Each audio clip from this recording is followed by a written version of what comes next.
യേശു അപ്പമെടുത്ത് ആശീർവദിച്ച് മുറിച്ചു. ലൂക്കായുടെ സുവിശേഷം 24 അധ്യായം 30 മുതൽ 31 വരെയുള്ള വചനങ്ങൾ, ഭാഗം 7, 30 വചനം. അവരോടൊപ്പം ഭക്ഷണത്തിനിരുന്നപ്പോൾ അവൻ അപ്പമെടുത്ത് ആശീർവദിച്ച് മുറിച്ച് അവർക്ക് കൊടുത്തു. അപ്പോൾ അവരുടെ കണ്ണ് തുറക്കപ്പെട്ടു. അവർ അവനെ തിരിച്ചറിഞ്ഞു. പക്ഷേ അവൻ അവരുടെ മുമ്പിൽ നിന്ന് അപ്രത്യക്ഷനായി. എമാവുസ് ആധ്യാത്മികതയുടെ 7ാമത്തെ ഭാഗമാണ് നമ്മൾ എടുക്കുന്നത്. ഈ ഭാഗത്ത് 5 കാര്യങ്ങൾ നമ്മൾ ചെറുതായിട്ട് കാണുകയാണ്. ഈ ഭാഗത്ത് 5 ഭാഗങ്ങൾ കാണുകയാണ്. 2 പേർക്ക് മാത്രമായാണ് യേശു അപ്പമെടുത്തത് ആശീർവദിച്ച് കൊടുത്തത്. ഇത് 2ാം പെസഹ അല്ലെങ്കിൽ പരിശുദ്ധ കുർബാനയുടെ ബലിയർപ്പണമെന്ന് നമുക്ക് പറയാം. 2, അപ്പമെടുത്തു. എവിടെ നിന്നാണ് ഈ അപ്പമെടുത്തത്? ആ 2 പേര് ഒരുപക്ഷെ ഉണ്ടാക്കിയതായിരിക്കാം. അവരുണ്ടാക്കിയ ഭക്ഷണമാണ് യേശു എടുത്തത്. 3, മുറിച്ചു കൊടുത്തു. യേശു തന്നെയാണ് മുറിച്ച് ഈ 2 ശിഷ്യന്മാർക്ക് കൊടുക്കുന്നത്. 4, 2 കുർബാനയുടെ അനുഭവമാണത്. 2ാം കുർബാനയുടെ അനുഭവമാണിത്. കണ്ണു തുറക്കുന്നു, ഉള്ളിലെ വചനം പുഷ്ടിപ്പെടുന്നു. 5, യേശു അപ്രത്യക്ഷനായി. എമൗസ് ആധ്യാത്മികതയുടെ 7ാം ഭാഗത്തെ 30 വചനം, അവരോടൊപ്പം ഭക്ഷണത്തിനിരുന്നപ്പോൾ 2 പേര് കൂടിയാണ്. ആദ്യ പെസഹായില് 12 ശിഷ്യന്മാരും യേശുവും സെഹിയോൻ മാളികയിൽ ജെറൂസലേമിലാണ് നടന്നതെങ്കിൽ ഇവിടെ നമ്മൾ കാണുന്നത് യേശു അപ്പമെടുക്കുന്നത് എമ്മാവുസിലാണ്. ജെറൂസലേമിൽ നിന്നും ആ പെസഹ രാത്രി, ആ ബലിയർപ്പണ രാത്രി മാറുന്നത് എമ്മാവുസിലേക്കാണ്. വലിയൊരു ദൈവചിന്ത നമുക്ക് നൽകുകയാണ്. എമ്മാവുസിൽ നിന്നും പിന്നീട് ലോകം മുഴുവനും യേശു പറഞ്ഞതുപോലെ വചന പ്രഘോഷണത്തിന് പോവുകയും പല ഭവനങ്ങളിൽ ദിവ്യബലിയർപ്പണം നടക്കുകയും ചെയ്യുകയാണ്. ഇന്ന് ലോകത്തിന്റെ എല്ലാ മുക്കിലും മൂലയിലും ദിവ്യാർപ്പണങ്ങൾ നടക്കുന്നുണ്ട്. എത്രയോ ലക്ഷം വൈദികരുണ്ട് എന്ന ദൈവബലി അർപ്പണത്തിന് അവർക്ക് വേണ്ടി പ്രാർത്ഥിക്കുവാനായിട്ട് കടപ്പെട്ടിരിക്കുന്നു. 2 പേര് മാത്രമാണ് ആ കുർബാനയുള്ളതെങ്കിൽ പിന്നീട് കാണുന്നത് എത്രയോ ലക്ഷം ജനങ്ങളാണ് ഈ ബലിയർപ്പണത്തിൽ പങ്കെടുക്കുന്നത്. ഇന്ത്യയിൽ ഒരു സംസ്ഥാനത്ത് ആദ്യം ഒരു യുവാവിലൂടെ, പിന്നീട് 2 യുവാവിലൂടെ, 3 യുവാക്കന്മാരുടെ ബലിയർപ്പണത്തിലൂടെ ഇന്ന് 1 ലക്ഷത്തോളം കത്തോലിക്ക വിശ്വാസം സ്വീകരിച്ച ആളുകളുണ്ട്, മറ്റു ക്രിസ്ത്യാനികളുണ്ട്. യേശു എത്തിപ്പെടാത്ത സ്ഥലങ്ങളിലൂടെയൊക്കെ ഇന്ന് യേശു എത്തിപ്പെട്ടുകൊണ്ടിരിക്കുകയാണ്. അതുകൊണ്ട് കുരിശ് പറിച്ചു കളഞ്ഞു എന്ന് കരുതി ഞങ്ങളുടെ ഹൃദയത്തിലുള്ള കുരിശ് പറിക്കാൻ പറ്റില്ല.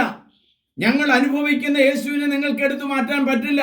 യമനിലുള്ള മുഴുവൻ ക്രിസ്ത്യാനികളെയും, പ്രത്യേകിച്ച് എയ്ഡൻ എന്ന് പറയുന്ന സ്ഥലത്ത് ഉണ്ടായിരുന്ന കത്തോലിക്കരെ മുഴുവനും പെരാന എന്ന് പറയുന്ന മത്സ്യത്തിന് തീറ്റയായിട്ട് ഇട്ടുകൊടുത്ത ഒരു ഭീകര സംഘടനയുണ്ട്. ഞാൻ അതൊന്നും പറയുന്നില്ല. അങ്ങനെ ക്രിസ്ത്യാനികളെ ഒന്നൊടുക്കിയെങ്കിലും ക്രിസ്തുവിശ്വാസികളുടെ എണ്ണം കുറഞ്ഞിട്ടില്ല. അനുദിനം ക്രിസ്തുവിശ്വാസികളുടെ എണ്ണം കൂടും. 2 പേർക്ക് മാത്രമായി കൊടുത്ത അപ്പം ഇന്ന് ലക്ഷം ജനങ്ങൾക്കാവുകയാണ്. 2ാമത് 30ാമത്തെ വചനത്തിൽ നമ്മൾ കാണുകയാണ്, യേശു അപ്പമെടുത്തു.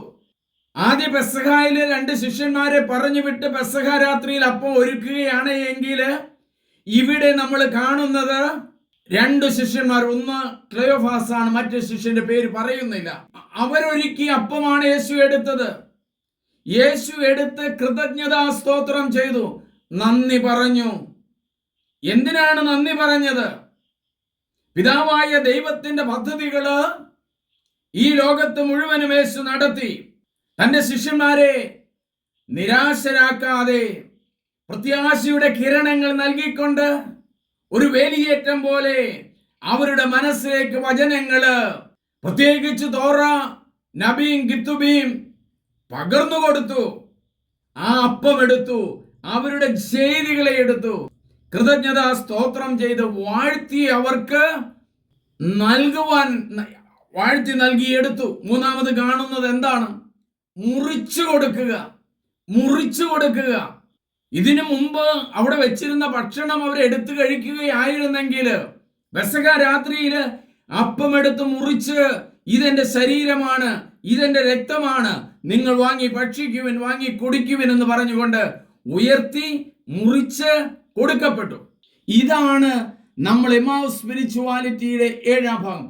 അപ്രത്യക്ഷനാകുന്ന യേശു ലോകം മുഴുവനും പോവുകയാണ്.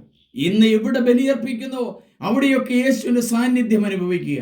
എൻ്റെ പ്രിയമുള്ളവരെ, പരിശുദ്ധ കുർബാനയുടെ അവസരത്തിൽ നടന്നിട്ടുള്ള ധാരാളമായ അത്ഭുതങ്ങൾ ഞാൻ ഓർക്കുന്നുണ്ട്. എൽസി എന്ന് പറയുന്ന ഒരു സഹോദരിയുടെ കൈകൾ തളർന്നു വന്നിരിക്കുകയാണ്.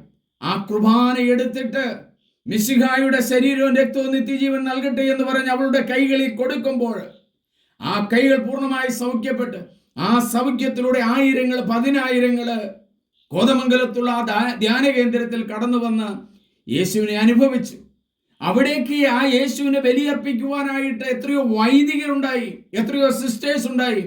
ഇന്ന് സീമായി സഭയില് ഒരു പ്രൊവിൻസില് വളരെ നല്ല ഒരു വൈദികനുണ്ട്, വളരെ പ്രശസ്തനായ ഒരു വൈദികനുണ്ട്. ആ ധ്യാന കേന്ദ്രത്തിൽ പരിശുദ്ധ കുർബാന സ്വീകരിച്ച വൈദികനാ. അന്ന് കുഞ്ഞായിരുന്നു. ഇന്ന് സ്വന്തം ബലിയർപ്പിച്ച് ഈശോയുടെ ശരീരവും രക്തവും കൊടുക്കുക. നിങ്ങളെ ഓരോരുത്തരെയും കർത്താവ് ക്ഷണിക്കുന്നത് ആ യേശുവിന്റെ ശരീരവും രക്തവും സ്വീകരിക്കാനാ, ആ ബലിയിൽ പങ്കെടുക്കാനാ. അതിനായി ദൈവത്തിന്റെ അനുഗ്രഹം തരുന്നു. പ്രത്യേകിച്ച് ഞാൻ ഈ വചനം പറഞ്ഞുകൊണ്ടിരിക്കുമ്പോൾ എൻ്റെ പ്രിയമുള്ളവരെ, നിങ്ങളുടെ വലത് കൈയുടെ പുറകുവശത്ത് കൈപ്പലയ്ക്ക് ഉള്ള വേദനകളും നീർക്കെട്ടുകളും കർത്താവ് സൗഖ്യപ്പെടുന്നു. എല്ലാ രോഗികളെയും പരിശുദ്ധ കുർബാനയുടെ ആശീർവാദത്താൽ അനുഗ്രഹിക്കട്ടെ എന്ന് പ്രാർത്ഥിക്കുന്നു. നമുക്കൊരു നിമിഷം പ്രാർത്ഥിക്കാം.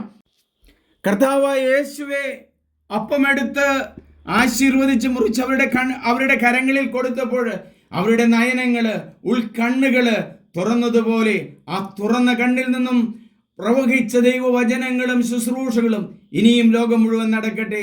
ദൈവമേ നന്ദി, ദൈവമേ ആരാധന. ഏറ്റവും സ്നേഹമുള്ളവരെ, ഈ വചനം നിങ്ങൾ മറ്റുള്ളവർക്ക് സബ്സ്ക്രൈബ് ചെയ്യണം. കർത്താവിൻ്റെ അനുഗ്രഹം നമ്മോടുകൂടെ ഉണ്ടാകട്ടെ.